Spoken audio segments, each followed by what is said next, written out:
National ഹൈവേയുടെ പണി നടക്കുന്നതുകൊണ്ട് റോഡിലൂടെയുള്ള യാത്ര നമുക്ക് സങ്കല്പിക്കാൻ പറ്റത്തില്ല. ട്രെയിനാണ് ബെസ്റ്റ്. വന്ദേ ഭാരത് ആണെങ്കിൽ പൊളിക്കും.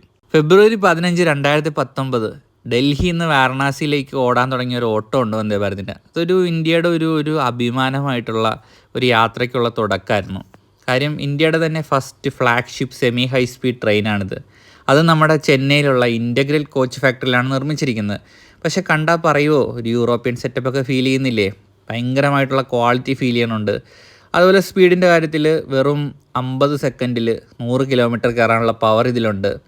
ട്രയൽ റണ്ണിന് തന്നെ 183 കിലോമീറ്റർ സ്പീഡൊക്കെ നമ്മുടെ നാട്ടിലെ ട്രാക്കിൽ ഇത് അറ്റൈൻ ചെയ്തു. പിന്നെ നമ്മുടെ കവച് എന്ന് പറയുന്ന ആൻറ്റി കൊല്യൂഷൻ സിസ്റ്റം ഉണ്ട്. ബാത്റൂം എന്നൊക്കെ വെച്ച് കഴിഞ്ഞാൽ ഇന്ത്യനും ഉണ്ട്, യൂറോപ്യനും ഉണ്ട്.